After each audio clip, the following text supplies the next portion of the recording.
from Equitas Law again. Sometimes a procedure is so simple and hidden in plain sight that we fail to recognize it. Today we are going to talk about such provisions of law which, though appear in front of us, it's there in front of us every day, but we are oblivious about the provisions governing it.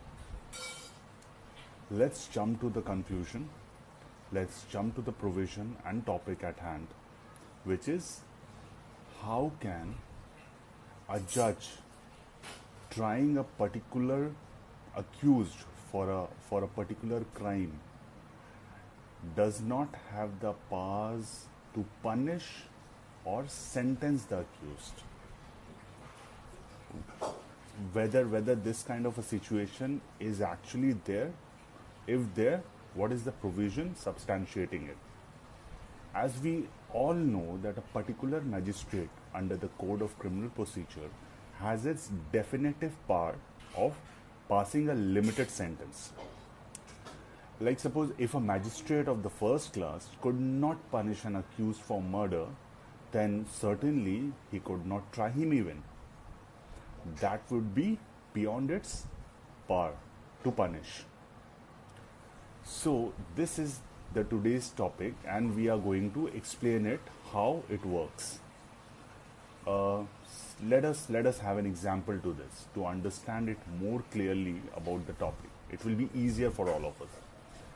A person, let's suppose a person is accused of section 390 of the Indian Penal Code, which is robbery, and whose punishment is, I believe, rigorous imprisonment, which may extend to 10 years with fine, and if it is committed on the highway from sunset to the sunrise next day, then the imprisonment can extend up to 14 years with fine.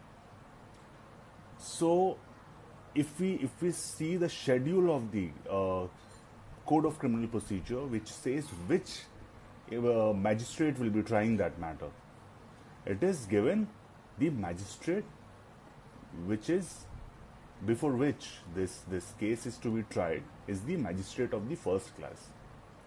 Therefore, question arises that if a magistrate of the first class is only empowered to sentence an accused not exceeding 3 years or fine not exceeding 10,000 of rupees or both. This is obviously I'm talking about subsection 2 of section 9 of the Code of Criminal Procedure. Then how can the magistrate sitting on a trial of such an offense of the accused, where the sentence might extend, if found guilty, if the accused is found guilty, certainly might extend above 3 years? What is the answer about this? We are watching this thing in day-to-day life. It's interesting, right? It is. Let's jump to the answer. The answer to the above, I may say, riddle is hidden in section 322, 323 and 325 of the Code of Criminal Procedure. I will not read out the provision, but certainly for your convenience, I'm reproducing the substance of these provisions as stated above in my description below. So you can refer it while I'm speaking to this. So the provision, if you go through the description, will clearly say, it clarifies that if a magistrate, be it a first class, because of the example at hand, if a magistrate finds himself in a situation where he thinks that the accused requires a more severe punishment, then at the stage of inquiry or trial even, or even before signing of the judgment, the magistrate can commit it either to the Court of Sessions or to its reporting Chief Judicial Magistrate, as the case may be.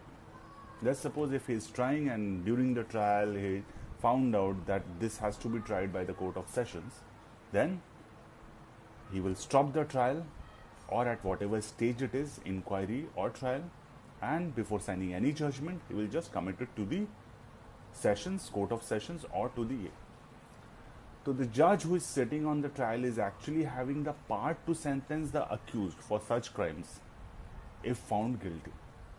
If it is transferred to the Court of Sessions by the Court of Magistrate of the first class, then obviously the Court of Sessions will try that accused. I hope the topic is interesting, and do let me know if you think there are more tricky questions of law which requires explanation, and I'll try to put my effort to explain those tricky questions through my videos. Please like this video and subscribe for more updates. Thank you.